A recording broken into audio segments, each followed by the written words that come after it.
Do you have a go-to AI model, one that you prefer, one that you like to use over all of the others? Does that change over time? Well, every single time you open a new AI conversation, whether it's ChatGPT, Claude, Gemini, doesn't matter what model you're using, you're starting from zero. The AI model doesn't know who you are. It doesn't know what you do for a living. It doesn't know whether you love or hate bullet points or tables, or if you want your answers in plain English, or if you're a teacher with 28 students that are aged 17 to 22, it doesn't know who you are. So you have to explain yourself again and again and again every time you either switch or try a new AI model. But what if you never had to do that? Today I'm going to share you something, the one prompt that I'm calling the super prompt. It's a prompt that's going to interview you, it's going to build a complete profile of how you like to work, and it's going to give you something that you can copy and paste into any AI session, any AI platform that will preload that context instantly. Let's take a look at the super prompt. So here's a scenario that might sound familiar. You've been working with an AI all week. You've had great conversation. It's gone to understand your style, your projects, the way you like things explained. Things are flowing. You're getting a lot of value from the AI. And then you close that chat window, or maybe you switch over to another model because you've heard that there's a new model that might be better suited for what you're trying to do. And you're back to square one. That's kind of like the little secret about AI right now. A lot of AI doesn't tell you that if you invest a lot into it, that's not portable. None of them can carry that memory in a way that a real person could or a true assistant could. Some of them will have limited memory, sure, but they're incomplete. They don't transfer between platforms, and they don't really capture the depth of how you like to work. And for educators and content creators and researchers, people who are inside AI all day constantly, this context switching really adds up fast. You're starting to have a lot of extra work to work with a model so that it gets to know you. And you're not just losing time, you're losing quality, because a generic prompt gives you a generic response. You need an AI that gets to know you and that can respond appropriately in the conversations you're having. And there may also be times where you want to work with AI models where you don't want it to memorize your personal preferences and who you are. You want to be able to work with an AI in a secure, anonymous, and private way. Which brings us to the sponsor of today's video, Venice AI. Venice AI does exactly that. It gives me exposure to many different AI models that can do many different types of AI work, and I can do so in a way that's private, secure, anonymous, so that I can get results that I can then use in my work that doesn't take advantage of knowing who I am or sharing my information with someone. It keeps everything private. When I go into Venice AI, I have access to many different models. I even have characters that I can go in and work with in order to really tailor the AI experience to that session and that session only.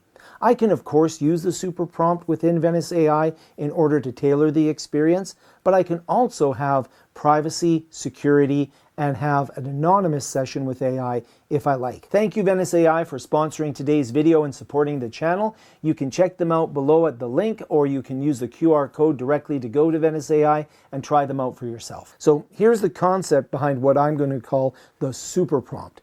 It's elegant, it's very simple, and I'm going to put it down in the description. You don't have to sign up for a newsletter, and it's not part of a course. I'm just going to give it to you in the description, but let's have a look at how it works. You run this prompt at the beginning of any AI session, and the AI does one of two things. If it already has context about you from the conversation, maybe you pasted in some previous work or you've been chatting for a bit, it will analyze those previous conversations and build a profile automatically. But if it doesn't have enough to work with, it'll interview you. It'll ask you 8 targeted questions about who you are, how you work, and what you need from it. And based upon your answers, it's going to write a structured user profile.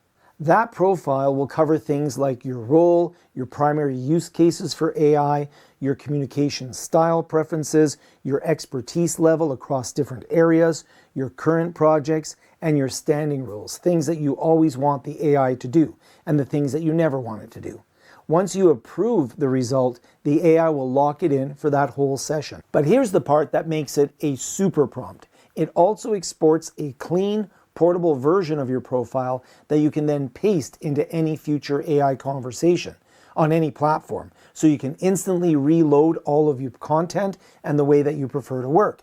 So you're basically creating a personal briefing document for any AI that you work with. It's a single source of truth about you that you own and you control, and you can use it anywhere. You can even actually create multiple profiles if you have different hats that you wear, if you fulfill different roles. Now, okay, so let's talk about how this prompt is actually structured, because understanding it will help you customize it for yourself. The prompt has 4 steps.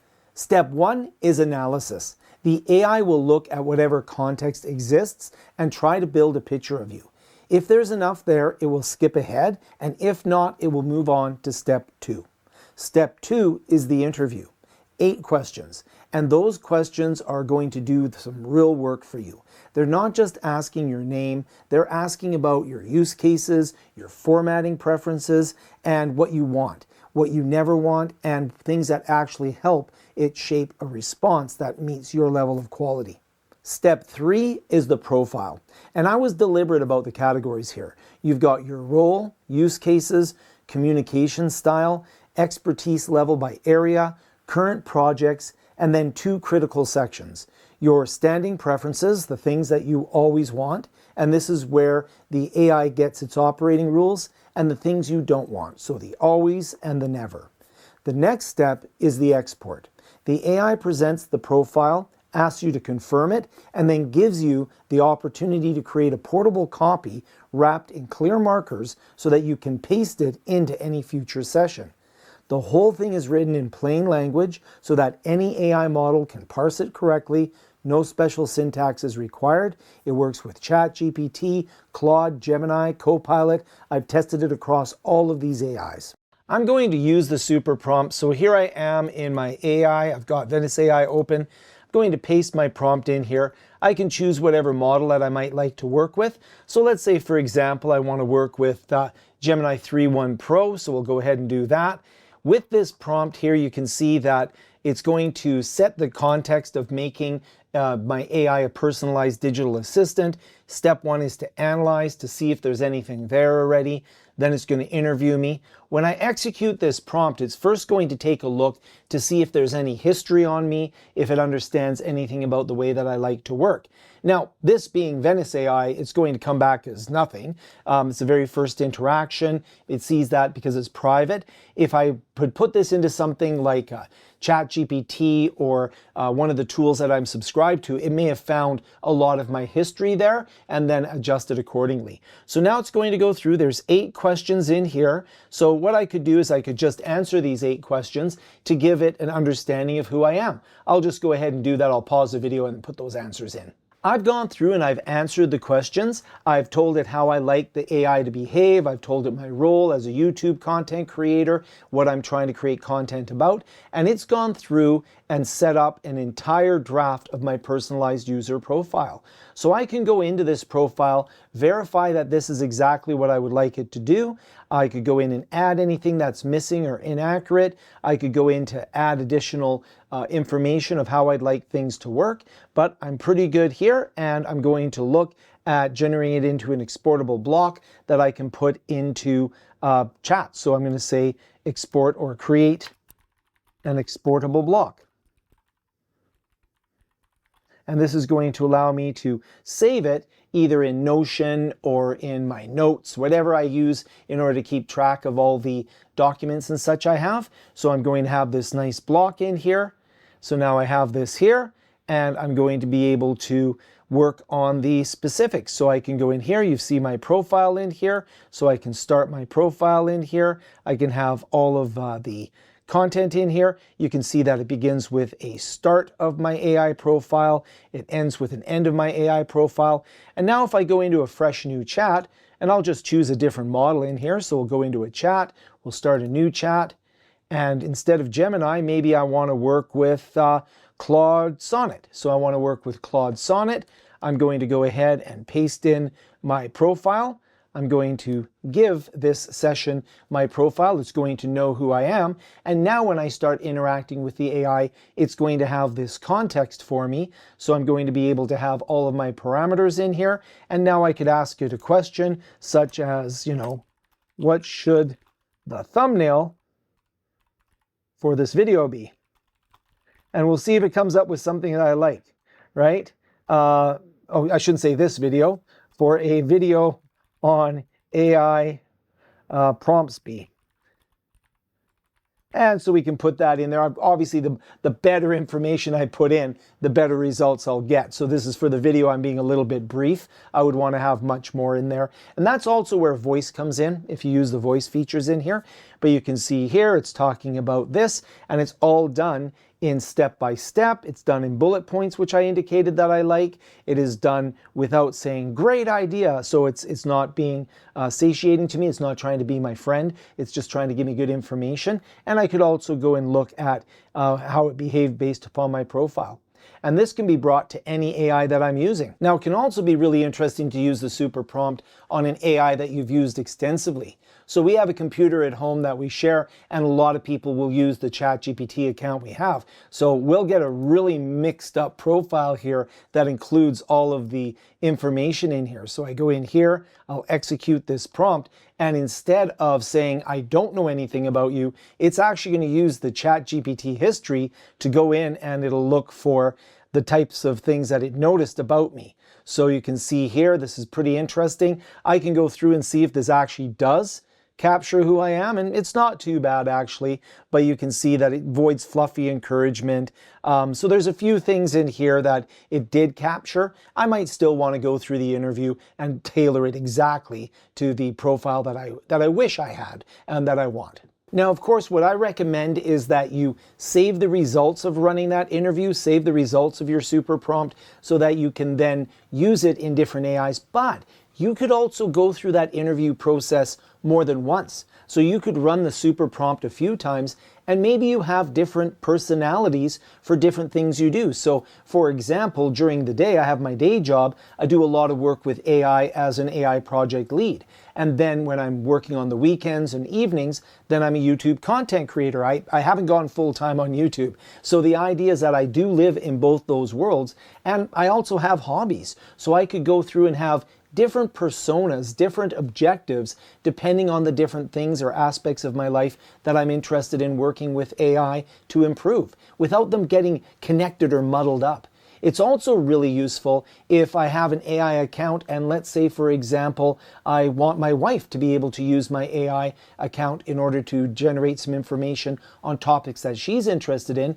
No problem. She can go through the interview, we can save the profile, start a new chat, preload it with the profile, and now it's talking to her profile instead of one of my profiles. Now, something that's really important with any prompt, anything that you build, is it should never be a stagnant one and done kind of scenario. You do want to be able to go and revisit this prompt and revisit this profile, and you want to be able to add new preferences as you evolve in the things that you're doing, or if you get a new role, you want to be able to put that in there as well.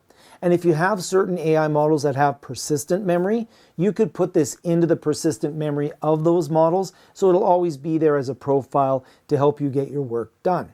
Now, if you're an educator, right? That's my main audience. So that's the audience I have. That's an audience that I'm most familiar with.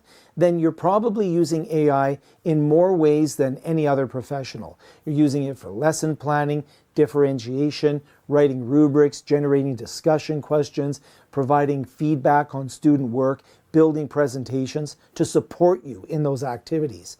And every one of those tasks benefits from an AI that knows who you are, whether you're a science teacher, a university professor, middle school instructional designer, corporate trainer. That context really matters.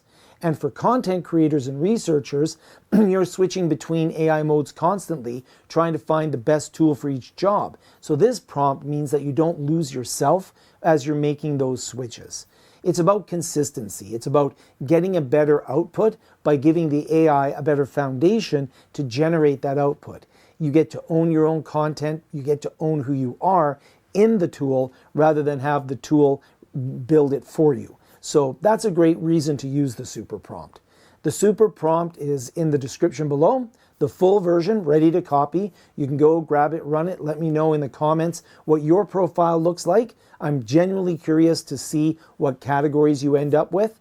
And if you want to go deeper on prompting strategies for educators and content creators, I've got different playlists, different videos here that you can go and check out. And if this video was useful, of course, give it a like and a subscribe. It goes a long way to promoting the channel. It tells me that it's the type of content that you want to see more of. And also, we have memberships here on the channel, so I'm going to give a shout out to my Lunch Club members at the end of this video. Thank you so much for watching, and we'll see you in the next video.